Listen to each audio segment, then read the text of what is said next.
The Florida night pressed against the windows of Mar-a-Lago with tropical insistence, but inside the private study, the air hung still and conditioned to a precise 68 degrees. Donald Trump sat behind his desk, backlit by the amber glow of wall sconces that cast long shadows across the room's polished surfaces. He drummed his fingers once, twice on the leather blotter, a rare display of impatience from a man who typically commanded attention simply by existing in a space. Pam Bondi and Patel sat across from him, their bodies positioned with the practiced stillness of those accustomed to power's proximity. Neither had been told why they'd been summoned with such urgency, only that discretion was paramount. The usual staff had been dismissed, the usual protocols suspended. In the mansion's hallways, Secret Service agents maintained a perimeter of silence. "What I'm about to show you," Trump said finally, his voice lower than his public cadence, "doesn't leave this room until we decide otherwise." He reached into a drawer and withdrew a leather portfolio bound with a simple cord. No government seals, no official markings, deliberately nondescript, the kind of container whose very plainness suggested its contents were anything but. "The truth about the Steele dossier," he continued, placing the portfolio on the desk with measured precision, "and the fiction of Russian collusion." Bondi's eyes narrowed slightly, the only visible reaction from a woman who had built her career on maintaining composure under pressure. Patel leaned forward almost imperceptibly, his shoulders squared beneath his impeccably tailored jacket. Trump unbound the portfolio with deliberate movements. Inside lay 2 sets of documents, the first bearing the unmistakable redaction formatting of FBI files, though these pages showed no black bars obscuring their contents. Crossfire Hurricane, the internal code name for the FBI's investigation into alleged ties between the Trump campaign and Russian officials, was visible in the header. "Unredacted," Trump said unnecessarily. The word hung in the air between them, heavy with implication. Classified materials, now exposed on the polished surface of a desk in a private Florida residence. The second document bore the formal letterhead of the Executive Office of the President, a draft executive order with provisions for federal election security that would have fundamentally altered the mechanics of American voting. The paper was crisp, untouched by the bureaucratic process that would typically fold and crease such orders through interdepartmental review. "They constructed a narrative," Trump continued, his finger tapping beside a particular paragraph in the FBI file. "They knew it was false. These papers prove it." Bondi reached for the first set of documents with the careful movements of someone who understood their explosive potential. Her background as Florida's Attorney General had taught her to read between lines, to see the framework of arguments that could be constructed from raw information. Her eyes moved methodically across each page, absorbing details, making connections. "This contradicts sworn testimony," she said eventually, her southern accent slightly more pronounced in the hushed room. "It was not a question." "On multiple occasions," Trump confirmed. Patel studied the executive order, his expression unreadable. As a former intelligence official, he recognized the broader implications, how the document represented not just a policy position, but a countermove in a complex game of institutional chess. "They'll say you're undermining democracy," Patel observed, still reading. "While they were actually doing exactly that," Trump replied, the familiar edge returning briefly to his voice before he modulated it again. "The system protected itself at the expense of the truth." Outside, palm trees swayed against the darkening sky, their movements visible through the study's windows. Inside, the 3 figures remained still, arranged like pieces on a game board, the documents between them realigning their understanding of recent history and potential futures. Bondi placed the pages down with the care of someone handling evidence. Her jaw had set into a determined line. "This needs to be exposed systematically," she said. "Not as allegations, but as documented fact." No one spoke for several moments. The air conditioning cycled on with a soft hum, circulating cooled air around classified information, never meant for this environment. The meeting had transformed from a briefing into something more consequential, the planning of a counteroffensive against what they viewed as a coordinated deception of the American public. "The people who did this are still in power," Trump said finally, "still running the same playbook." Bondi nodded, her decision already made. "Not for long," she replied, the quiet certainty in her voice more definitive than any loudly sworn oath. She would take these revelations and forge them into weapons of political accountability, regardless of the institutional resistance she would inevitably face. In that moment, in the private study of a Florida estate that had once been merely a symbol of wealth but now served as an alternate seat of influence, the landscape of American power shifted slightly on its axis. Not with the dramatic flourish of revolution, but with the subtle realignment that precedes seismic change, the kind that historians later identify as the moment when one reality began to replace another. In a windowless conference room deep within a secure government facility, time seemed to compress and expand simultaneously. The air hung heavy with the weight of revelation as Bondi and Patel hunched over stacks of documents spread across a burnished table. The Crossfire Hurricane files, thousands of pages of internal FBI communications, interview transcripts, and analytical reports, formed paper mountains between them. The fluorescent lights hummed overhead, casting everything in a harsh, unforgiving glow that matched the nature of what they were discovering. Bondi brushed a strand of blonde hair from her face, her fingers lingering momentarily at her temple. She had reviewed countless legal documents in her career, but these pages carried a different gravity. These weren't merely records, they were receipts of institutional failure. "Look at this," she said, sliding a document toward Patel. Her voice remained steady, but a slight tremor in her hand betrayed her disquiet. The page contained internal FBI communications, acknowledging that the Steele Dossier, the cornerstone of so many explosive headlines in congressional hearings, had never been verified.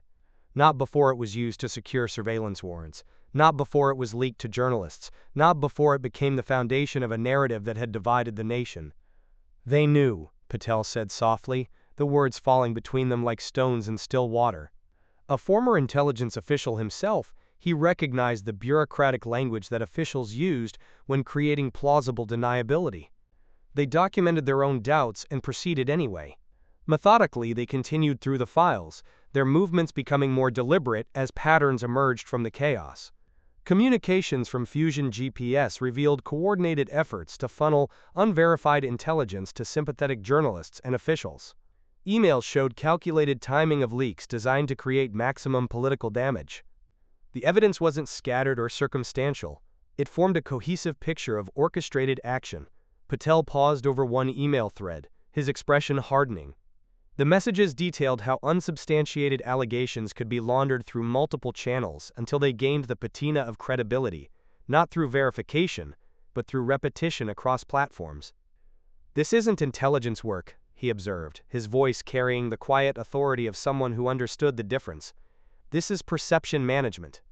Bondi nodded, already making notes in her precise handwriting. As Florida's former Attorney General, she had developed an instinct for distinguishing between coincidence and conspiracy. What they were uncovering wasn't the former. The room fell silent except for the occasional rustle of paper and the soft click of Bondi's pen. Outside this sterile space, America continued its daily rhythms, unaware that in this nondescript room, the foundation of a years-long political narrative was being dismantled document by document. It was late afternoon when they discovered the audio file. Unlike the paper documents, this evidence had a different immediacy, the undeniable quality of a voice captured in a moment of unguarded candor. They listened as Adam Schiff, whose public statements had always maintained a careful veneer of procedural concern, demanded FISA surveillance based on allegations he acknowledged were unconfirmed. "We need to move on this now," Schiff's voice insisted through the small speaker. "If we wait for verification, we lose the opportunity. The election is too close." Patel stopped the recording, the silence that followed more damning than the words themselves. He looked at Bondi, whose expression had settled into something beyond shock or anger, a calm resolution born from confirmed suspicion. "Political surveillance justified through intelligence channels," Patel said, naming what they both recognized. In his years at the National Security Council, he had seen legitimate counterintelligence operations. This was something else entirely. Bondi gathered the most critical documents into a separate folder, organizing what would become their case. The manipulation wasn't just of intelligence processes, she observed. It was of public trust. As evening approached, the scope of what they had uncovered became clear.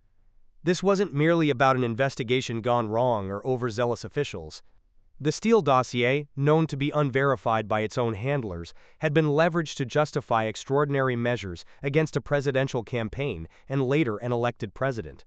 Communications revealed how intelligence processes designed to protect national security had been repurposed for political objectives. In the harsh light of the conference room, Bondi and Patel confronted not just evidence of procedural failures, but of a systemic breakdown in the firewalls between intelligence gathering and political operations. The documents before them told a story not of Russian collusion, but of domestic instrumentalization of power, how agencies and individuals had contorted themselves and their authorities to serve predetermined conclusions. Night had fallen outside when they finally organized the last of the evidence. Neither spoke as they secured the documents in lockboxes. The weight of what they carried extended beyond the physical. The knowledge that institutions Americans trusted had been compromised not by foreign adversaries, but by internal actors who believed their ends justified their means. As they prepared to depart, Bondi paused, looking back at the table where scattered notes and empty coffee cups remained. "What happens," she asked quietly, "when the machinery of accountability is itself compromised?" Patel considered this, his expression grave. "Then accountability must come from outside the machinery." They switched off the lights, leaving the room in darkness. But what they had illuminated could not be unseen. Not by them, and soon, not by an American public that had been told one story while another played out in the shadows of power. The machinery of resistance engaged with mechanical precision. In a wood-paneled room within the Capitol, Adam Schiff stood before a forest of microphones. His posture calculated to project authority, while his eyes betrayed a certain vigilance. The press conference had been hastily arranged, yet nothing about it felt improvised. Schiff's fingers gripped the edges of the podium as he leaned forward, his voice pitched to convey both concern and dismissal. "What we're seeing," he announced to the assembled journalists, whose pens hovered expectantly above notepads, "is a dangerous conspiracy theory designed to undermine our democratic institutions." The word conspiracy fell from his lips with practiced derision, a linguistic shield deployed against the evidence Bondi and Patel had begun to assemble. But behind Schiff's public performance, a more complex choreography was unfolding. In a Kalorama townhouse miles from the Capitol, Hillary Clinton moved through her study with the focused energy of a general preparing for battle. Her phone conversations were brief, precise, and conducted in the language of implied understanding that powerful people share. She wasn't panicking. Panic was for those without contingencies. This was activation. "We need containment," she told one longtime media ally, the phrase revealing how she conceptualized information. Not as truth to be reckoned with, but as contamination to be controlled. The usual channels, but accelerated. Make sure the language is consistent across platforms. Across Washington, her network of loyalists received their assignments with the efficiency of a system long established. Former staffers now embedded in news organizations began crafting narratives that would frame Bondi and her team not as investigators, but as partisans. Lawyers with connections to Democratic donors filed the first of what would become a cascade of legal challenges against Trump's executive order. The legal arguments varied, but their purpose converged on a single objective: delay, complicate, delegitimize. On cable news panels, the temperature rose as selected commentators deployed carefully workshopped phrases. Threat to democracy appeared in chyrons. Abuse of power echoed from studio to studio. The discussion wasn't about the evidence being uncovered, but about the motivations of those uncovering it. Character assassination arrived, disguised as concern, delivered in solemn tones that masked its tactical nature. "This isn't about truth," one former intelligence official declared on a primetime broadcast, his credentials displayed prominently on screen. "This is about vengeance." The statement was offered without evidence, yet it traveled through the media ecosystem with the unearned authority of fact. In the quiet of a Georgetown restaurant, two senior editors and a prominent political operative sat at a corner table, nursing drinks as they developed the counter-narrative's architecture. Their conversation, conducted in lowered voices beneath the ambient noise of clinking glasses, revealed the nexus between media strategy and political necessity. "The key is to make this about the investigators, not the investigation," the operative advised, not touching the expensive scotch before him. "People remember personalities, not details.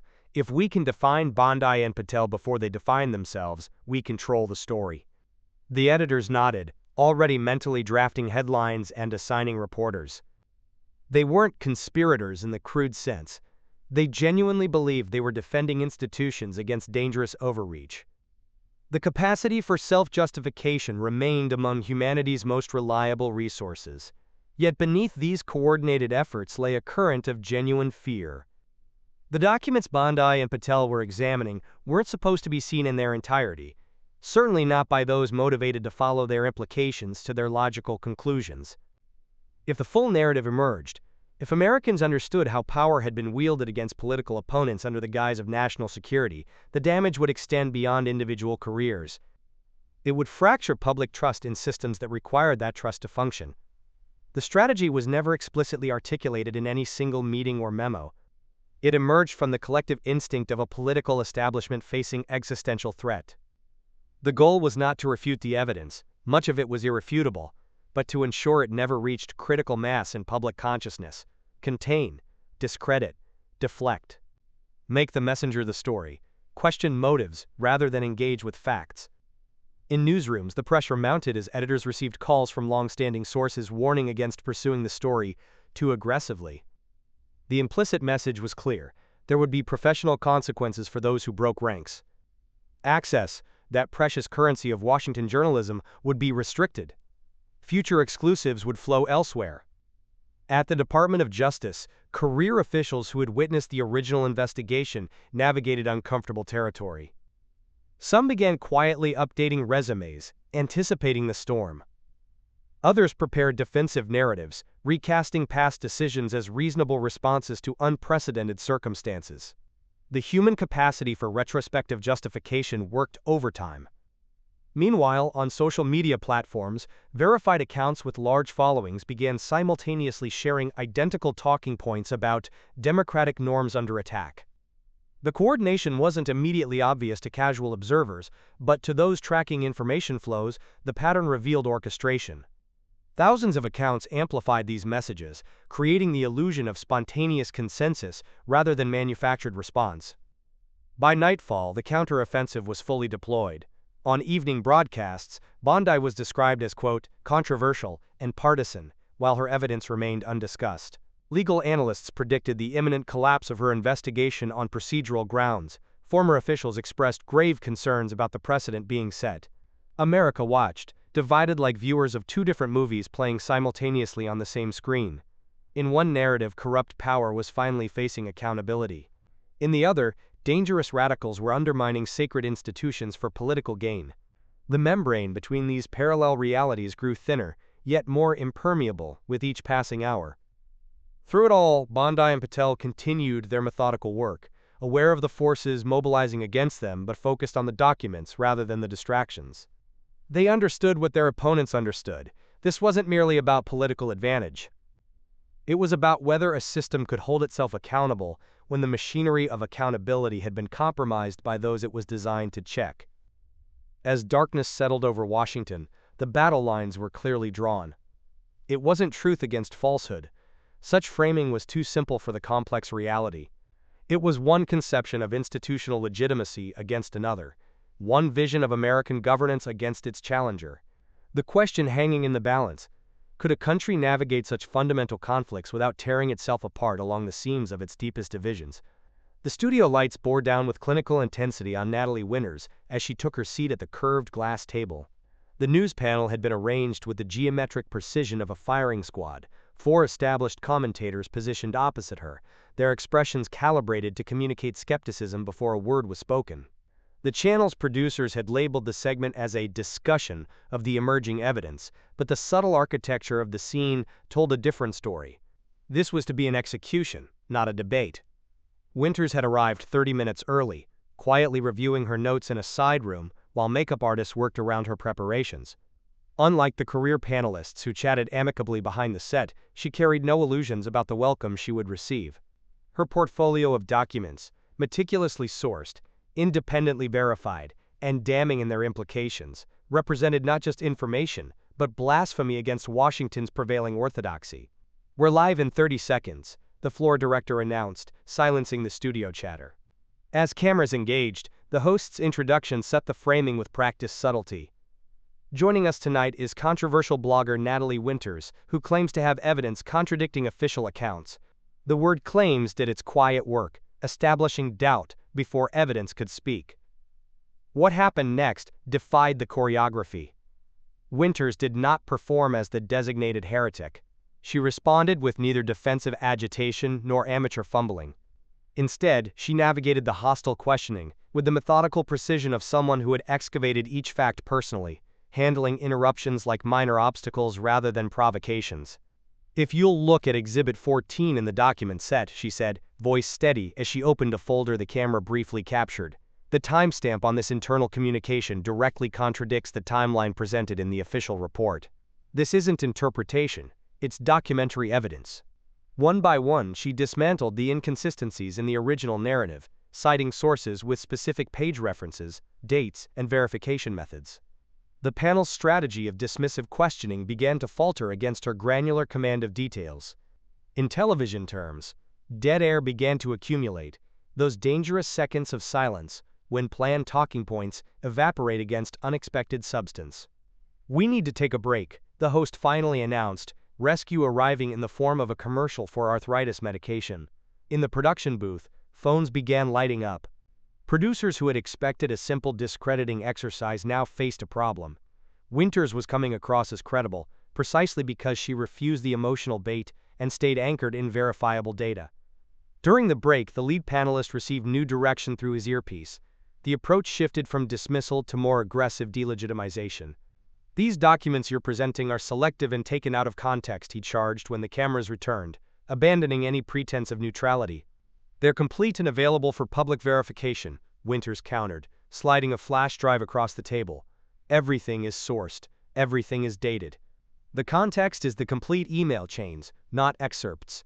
The gesture, unexpected and coolly confident, created a moment of visual dissonance for viewers. The narrative of the conspiracy theorist was colliding with the image of a prepared professional offering receipts. By the segment's end, the planned demolition had failed to materialize. Instead, Winters had established herself as something more dangerous than a partisan. She had emerged as a methodical chronicler whose approach more closely resembled traditional journalism than activist passion. The panel had expected to encounter belief. They had instead crashed against evidence. The real response began within minutes of the broadcast. In the digital realm, where reputation could be manipulated with industrial efficiency, the machinery that had greeted Bondi and Patel now turned its attention to Winters. Edited clips appeared on social media platforms, surgically removing her evidence while preserving her most confrontational moments. Context collapsed in 10-second increments designed for maximum velocity through digital channels. "Watch. Right-wing blogger melts down on national TV," read the first viral headline, attached to footage that eliminated her documentation while preserving a moment of justified indignation. The digital architecture of outrage, activated with frictionless efficiency. In her apartment that night, Winters watched the manipulation unfold on her laptop screen with clinical detachment rather than surprise. The threats arrived predictably, first in her professional email, then seeping into her personal accounts despite robust security measures. Some were crude, others sophisticatedly menacing in their specificity. She forwarded each to a secure folder, documenting the pattern without engaging with the content. Her phone illuminated at 11:42 p.m. with an unknown number. Years of journalistic caution made her hesitate before answering. "Ms. Winters? This is Pam Bondi." The voice on the line carried the weight of someone who understood exactly what was now unfolding around Winters. Not just the threats and misrepresentations, but the specific gravity of becoming visible to systems designed to eliminate threats through discreditation. "You handled yourself well tonight," Bondi continued, her tone suggesting professional assessment rather than mere encouragement. "But what's happening now is just the beginning. They're going to construct a narrative about you that has nothing to do with your work and everything to do with neutralizing your credibility." Winters glanced at her laptop, where a particularly vicious characterization of her professional history was gaining traction, amplified by accounts with blue checkmarks and institutional affiliations. "It's already happening," she replied, her voice betraying neither surprise nor distress. "We need your documentation for the Congressional record," Bondi said, the conversation shifting from observation to strategy. "Testimony under oath changes the equation. It elevates this from media manipulation to legal consequence." The implicit question hung between them. Was Winters prepared for what such testimony would bring? The escalation from digital harassment to institutional targeting? The forensic examination of every aspect of her life by people with resources and motivation to find disqualifying flaws? "I've been preparing for this since I first saw the documents." Winters answered, the simplicity of her response reflecting a decision already made. In the weeks that followed, Winters underwent an intensive preparation process that resembled both legal deposition training and psychological hardening. Bondi and her team constructed the most aggressive possible questioning scenarios, deliberately attacking Winters' methods, sources, and personal credibility with greater ferocity than even hostile representatives would dare in a public hearing. The preparation sessions often ran past midnight in secure rooms with no windows, recorded and then analyzed for vulnerabilities. Winters absorbed the process with the same methodical focus she had brought to her documentation work, treating each simulated attack as a problem of evidence and presentation rather than personal affront. They won't be fighting your facts, Bondi explained during one late session after a particularly brutal mock examination. They'll be fighting your right to present them. The moment you become defensive about yourself rather than your evidence, they win. Winters nodded, understanding the fundamental asymmetry of the coming confrontation. Those defending the institutional narrative had the luxury of attacking the messenger. Those challenging it could succeed only by making the message impossible to dismiss. As the hearing date approached, the digital campaign against Winters intensified with the synchronization that revealed institutional coordination rather than organic skepticism. Yet something unexpected was also occurring. Her methodical presentation on the original panel had reached audiences who recognized the difference between assertion and evidence. A quieter counter-narrative was emerging in spite of algorithmic disadvantages, people examining her actual statements rather than the characterized versions. The night before her scheduled testimony, Winters stood at her apartment window, looking out at a capital city constructed to project permanence and institutional legitimacy. The monuments glowed with deliberate magnificence against the dark sky, symbols of a system whose ideal form promised accountability, but whose actual operation often delivered its opposite. Her phone vibrated with another message from Bondi. Remember, tomorrow isn't about convincing everyone. It's about getting the evidence into the permanent record where it can't be erased. Winters set the phone down and returned to her final review of the documentation. In the battle between power and truth, power held almost every advantage, except the fundamental inability to make facts cease to exist once properly documented. Tomorrow would determine whether that single advantage might be enough to matter. The Congressional hearing room bore the weight of history like a cathedral bears the weight of prayers, a place where words once spoken under oath cannot be unsaid. The mahogany panels and stern portraits of legislators past seemed to watch with silent judgment as the most consequential confrontation in recent political memory prepared to unfold. Pam Bondi arrived first, moving through the chamber with the focused precision of a prosecutor who had spent decades separating performance from substance. Her team arranged documents in sequence, not for dramatic effect, but for the methodical dismantling of a narrative that had shaped American politics for years. She understood that in this arena, theater without evidence was merely distraction. These hearings will proceed with order and dignity, the committee chairman announced, words that seemed both promise and warning as the chamber filled with journalists, staffers, and citizens who had secured the coveted public seats. The air conditioning hummed with industrial efficiency, yet failed to dispel the heaviness that settled over the proceedings. When Christopher Steele entered, his carefully cultivated composure betrayed small fractures, a slight tightness around the eyes, an unconscious adjustment of his tie. The former intelligence officer who had assembled the dossier bearing his name had navigated dangerous territories across the globe, yet appeared distinctly uncomfortable in this formal American crucible, where his work would face its most rigorous examination. Mr. Steele, Bondi began after the formalities concluded, her southern accent carrying both courtesy and unmistakable purpose. I'd like to direct your attention to Exhibit 17B, an internal FBI memorandum dated 3 weeks before the document bearing your name was released to the public. The chamber's large screens displayed the memo as Bondi continued. This document, now declassified, states explicitly that Bureau analysts had, quote, not yet corroborated the reporting, and expressed, quote, medium to low confidence in key allegations. Were you aware that the FBI had reached these conclusions while your dossier was simultaneously being presented to the public as credible intelligence? Steele's response came measured but defensive. The dossier represented raw intelligence gathering, not finished analysis. Its purpose was to identify concerns requiring further investigation. Yet it was presented as substantially more than that, wasn't it? Bondi countered, activating an audio recording where Steele himself described the material to journalists as, quote, from multiple sources. The methodical precision of Bondi's approach created a cumulative effect, more damaging than any theatrical confrontation. Document by document, recording by recording, she constructed not an accusation, but a factual architecture that the dossier had been weaponized with full awareness of its unverified nature. The afternoon light had shifted to long shadows when Natalie Winters took her position for cross-examination. Where Bondi had built her case on documentation, Winters focused on motivation and money, the unseen currents flowing beneath the intelligence operation. "Mr. Steele," she began, her voice carrying neither triumph nor accusation, simply the clarity of someone who had traced a complex system to its source. "Financial records indicate your firm received $168,000 from Fusion GPS, which was itself funded by the Democratic National Committee and the Clinton campaign. During this same period, your communications, now part of the record, show at least 17 contacts with reporters to discuss the dossier's content.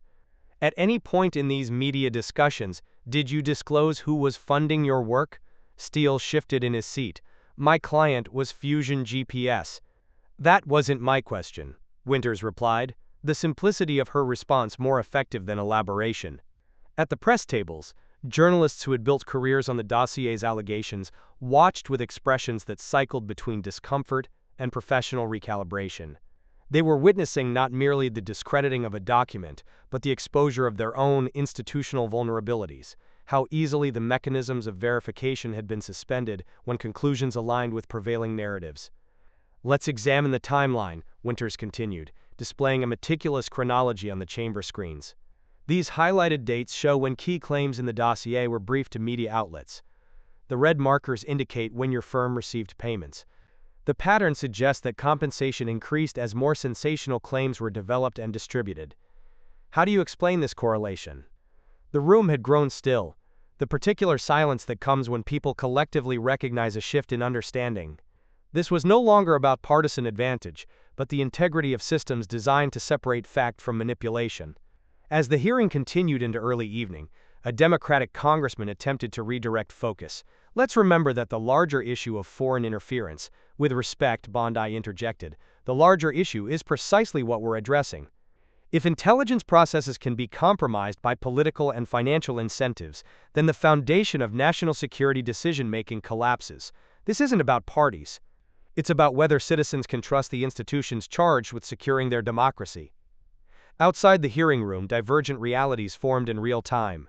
Cable news channels framed the proceedings according to their established narratives, some focusing on the devastating evidence, others dismissing it as partisan theater. Social media algorithms ensured that Americans encountered interpretations that reinforced existing beliefs rather than challenged them. Yet something had changed that could not be algorithmically contained. The documented record, entered under oath and penalty of perjury, now existed as an immutable historical artifact. The hearing had exposed not just individual misconduct, but a systemic vulnerability, how institutions meant to safeguard democratic processes could be redirected to undermine them, how intelligence meant to protect the public could be shaped to influence it. As night fell over the Capitol, the lights still burned in congressional offices where staffers processed the day's revelations. In secure rooms, intelligence officials began the painful process of assessing how their systems had failed or been compromised. And in newsrooms across the country, a fundamental question hung in the air: how to report on the collapse of a narrative that many had helped construct. The hearing had done what such proceedings rarely achieve. It had moved beyond political theater to expose a profound crack in the foundation of American governance. Not simply a story of partisan advantage, but a revelation about power itself. How it flowed, how it concealed, and how fragile the systems of accountability had become. In the quiet aftermath, the documents remained, hundreds of pages now entered into permanent public record, resistant to spin and impervious to deletion. They would speak long after the cameras went dark, testimonies to a moment when truth, however briefly, had overcome the machinery assembled to obscure it. The aftermath unfolded like a slow cascade of dominoes, each falling with deliberate, inexorable purpose. The committee room had emptied of spectators, but not of consequence. In the marbled hallways of power, where decisions ripple outward in widening circles of impact, the hearing's findings transformed from testimony into action, with a speed that Washington rarely witnessed. Adam Schiff received the committee's recommendations with the flat affect of a man watching approaching headlights, knowing collision was inevitable. Criminal investigations for false statements and abuse of congressional authority now hung over the California representative, like storm clouds that would not dissipate with clever wordplay or media appearances. The man who had once wielded committee gavels with theatrical authority now faced the prospect of defending himself before a justice system he had often invoked, but perhaps never truly respected. "Truth arrives at its own pace," murmured a veteran committee staffer, watching Schiff's team huddle in urgent consultation outside the chamber. Sometimes years late but never absent entirely. For Christopher Steele, the British intelligence officer whose dossier had once dominated headlines and triggered investigations, America was becoming suddenly inhospitable. Declared persona non grata, he faced potential federal expulsion, a diplomatic humiliation that would follow him across oceans. The man who had once moved through Washington's power corridors with the confident authority of one who held explosive secrets, now found himself the subject of secure communications between capitals. In Chappaqua, New York, a far different scene unfolded. Hillary Clinton, whose presidential ambitions had intersected with this entire apparatus of allegations, received federal documents ordering her compliance with an inquiry into campaign-related fraud. The formal language of legal demands stripped of any political courtesy. The folders sat on her desk like unwelcome guests that could not be dismissed. "We need to talk strategy," her attorney said, voice lowered despite being in a private space. Old habits of caution persisting even here. "Strategy suggests options," Clinton replied, her tone carrying the weight of someone who recognized when the board had been cleared of favorable moves. Meanwhile, in nondescript offices where money flowed through the complex machinery of politics, Fusion GPS executives discovered their accounts frozen, the financial equivalent of handcuffs, restricting movement and function without the public spectacle of actual arrest. The forensic accountants had already begun their work, tracing dollars through the labyrinth of entities and purposes, following the money to its sources and its destinations with the patient precision of archaeologists uncovering a buried civilization. Across multiple states, governors and secretaries of state received formal notifications that jurisdictions found to have violated election procedures faced potential federal funding withdrawal. The bureaucratic language masked the severity. These were not suggestions but ultimatums carrying the full weight of federal enforcement mechanisms. In state capitals, emergency sessions convened behind closed doors as officials contemplated the impossible mathematics of modern governance without federal financial partnerships. "They've created a choice between admission and insolvency," observed one Secretary of State, studying the documents with the grim recognition that either path led through political wilderness. The culmination came 3 days later, when the White House Rose Garden became the stage for what observers would later call a pivotal moment in American political realignment. President Trump, flanked by Bondi and Natalie Winters, addressed a nation still processing the hearing's revelations. The setting sun cast long shadows across the manicured lawn, painting the scene in contrasts of light and darkness that seemed appropriate to the moment. "Today is not about victory," Trump began, surprising those who had expected triumphalism. "It's about restoration. Not of people or parties, but of processes that protect every citizen, regardless of their political beliefs." Bondi, when she stepped to the microphone, spoke with the measured certainty of a prosecutor who had presented her case and now awaited the inevitability of verdict. "What we witnessed was not merely a failure of individuals but the exploitation of systems meant to safeguard truth," she said. "When intelligence becomes a weapon rather than a shield, democracy itself stands naked against those who would harm it." Winters, whose methodical questioning had exposed the financial scaffolding beneath the narrative, spoke last, and perhaps most consequentially. "The integrity of our republic depends not on which party holds power, but on whether power itself is bound by truth," she said, her voice carrying across the Rose Garden with quiet intensity. "We have witnessed an attempt to sever that bond. The hearings were not the end of this process but the beginning of its remedy." Across America, citizens absorbed these developments through their existing lenses of belief and skepticism. In diners and office break rooms, on subway platforms and in suburban living rooms, Americans processed these revelations not as uniform truth, but through the fractured prisms of their prior convictions. Some saw justice delayed but finally delivered. Others perceived persecution disguised as accountability. Yet beneath these divergent interpretations, something fundamental had shifted.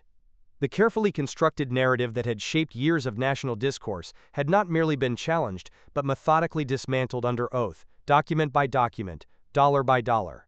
The machinery that had manufactured consent was now exposed to public view, its gears and levers revealed not through allegation but through evidence entered into permanent record. As dusk deepened over Washington, lights still burned in offices throughout the Capitol, in Justice Department suites where prosecutors reviewed evidence, in newsrooms where editors rewrote tomorrow's coverage, in congressional chambers where the next phases were planned. The city hummed with the energy of disruption and recalibration, of power shifting and history pivoting on the fulcrum of revealed truth. This was not merely the end of a hearing or the beginning of consequences. It marked a moment when the distance between narrative and reality had been measured and found wanting.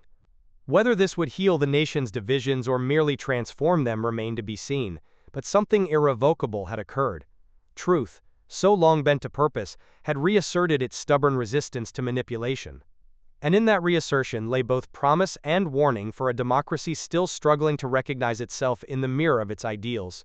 As twilight descended on Washington, the aftermath of revelation gave way to something rarer in American politics: vision.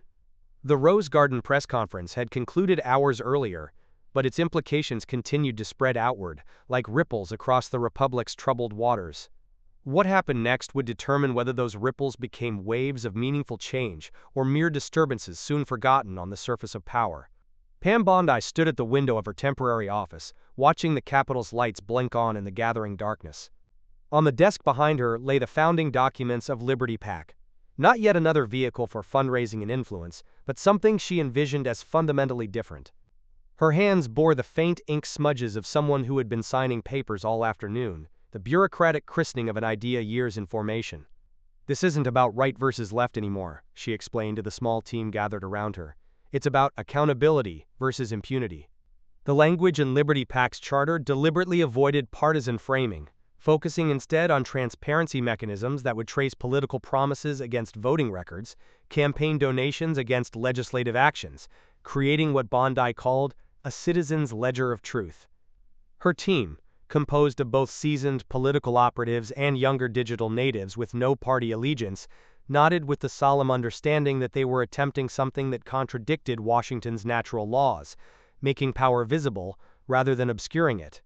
"Politicians respond to pressure, not conscience," Bondi continued, her prosecutor's precision evident in each word. "We're building the infrastructure of sustained pressure." Across town, in a converted warehouse space that still smelled faintly of its industrial past, Natalie Winters was overseeing the final technical preparations for Truthwire Media.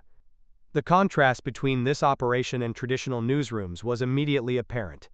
Instead of the hierarchy of traditional media, with its corner offices and assignment desks, Truthwire was organized around verification clusters, interdisciplinary teams of journalists, data analysts, legal experts, and subject matter specialists working in transparent collaboration. "The model is simple," Winters explained to the newly assembled staff. "Every assertion requires evidence. Every source undergoes continuous evaluation. Every conclusion acknowledges its limitations." What remained unspoken but understood was the operation's founding premise that American journalism had become not merely flawed, but functionally captured, not by government censorship, but by something more insidious: the comfort of consensus and the safety of approved narratives. Winters moved through the space with the focused energy of someone building a shelter during approaching storms, checking equipment connections, and pausing occasionally to review the editorial guidelines that would govern Truthwire's operations. "We're not promising neutrality," she told a former network producer who had joined the venture. "We're promising transparency about our methods. That's different." The screens on the walls displayed not yet published content, but rather the architecture of verification, the skeletal framework upon which reporting would be built. Each story template included mandatory fields for documentation, methodological limitations, and clear demarcation between confirmed fact and analytical interpretation. Behind these visible efforts, smaller yet equally significant transformations were taking shape. In university towns across the country, professors who had risked careers by questioning prevailing narratives found unexpected sources of research funding. Independent content creators who had been demonetized on major platforms received invitations to new distribution networks. The isolated voices that had been shouting into the digital void were being organized into a coherent counterweight to institutional influence. What made these developments remarkable was not their individual components but their coordination, the sense of orchestrated purpose without central command. This was not revolution in the traditional sense of vanguards and manifestos. It was more organic, like water finding multiple paths around an obstruction, converging again downstream with renewed momentum. At a dinner gathering of former intelligence officials in Virginia horse country, the mood was one of uncharacteristic unease. These were men and women accustomed to operating beyond public scrutiny, their judgments rarely questioned outside their specialized domains. Now they faced something unfamiliar, consequences extending beyond operational failure to personal accountability. "They're changing the risk calculation," observed a silver-haired veteran of multiple administrations, leaving unsaid what everyone understood, that the ecosystem of American power had functioned through informal immunity as much as formal authority, through the assumption that certain actions would never face meaningful examination. As the evening deepened into night, President Trump received the principals in the Oval Office, not for cameras or public consumption, but for the private alignment of purpose that precedes effective action. Bondi and Winters were joined by constitutional scholars, former judges and state officials who had resisted pressure during critical moments of the previous years. "This isn't about revenge," the president told them, his typical bombast softened into something more reflective. "It's about restoration. I've seen the machinery from inside now. I understand what we're up against." What followed was not a political strategy session but something closer to a council of war, a methodical discussion of institutional pressure points, legal vulnerabilities, and the sequencing of reforms to prevent immediate counterattacks from entrenched interests. The discussion reflected awareness that systems, once established, develop powerful antibodies against change. "We're not fighting individuals," Winters noted. "We're fighting normalization, the process that turns corruption into standard practice." When they emerged hours later, the night air carried the first hint of autumn crispness. The Washington Monument stood illuminated against the darkness, its stark geometry, a reminder of founding aspirations now obscured by modern complexities. The participants departed in separate vehicles, maintaining operational security by habit rather than necessity. Across America that night, citizens went about their lives largely unaware of these developments' potential significance. They kissed children goodnight, worried about bills, streamed entertainment, and scrolled through social media feeds still dominated by the same corporate voices and approved perspectives. The distance between power's exercise and the public's awareness remained vast and seemingly unbridgeable. And yet something had fundamentally changed. The unspoken rules that had governed American discourse, what could be questioned, who could be criticized, which truths required permission to speak, were being rewritten not through declaration but through demonstrated action. In living rooms and online communities, Americans who had felt the disorientation of being told their own perceptions were invalid found new language for experiences previously dismissed as conspiracy or delusion. The revolution, such as it was, would not be waged through violence or institutional capture, but through the radical insistence on verifiable reality as the basis for public life. In an age when truth-telling had become revolutionary, these actions represented not the end of a process but its beginning, the first steps in a longer journey toward realignment between what America claimed to be and what it had become. As dawn approached, the Capitol slept fitfully, uneasy with possibilities not yet fully formed but increasingly unavoidable. The machinery of governance would awaken to find not that the rules had changed overnight, but that the tolerance for their selective application had eroded beyond restoration. The currency of power was being revalued, its exchange rates recalculated according to metrics of accountability rather than access. In this quiet transformation lay both promise and warning. That a system built on managed perception rather than demonstrated reality contains the seeds of its own correction. And when that correction comes, it arrives not with trumpets and declarations, but with the persistent, unrelenting insistence that truth, however inconvenient, must eventually be acknowledged, not as opinion or perspective, but as the essential foundation upon which everything else depends.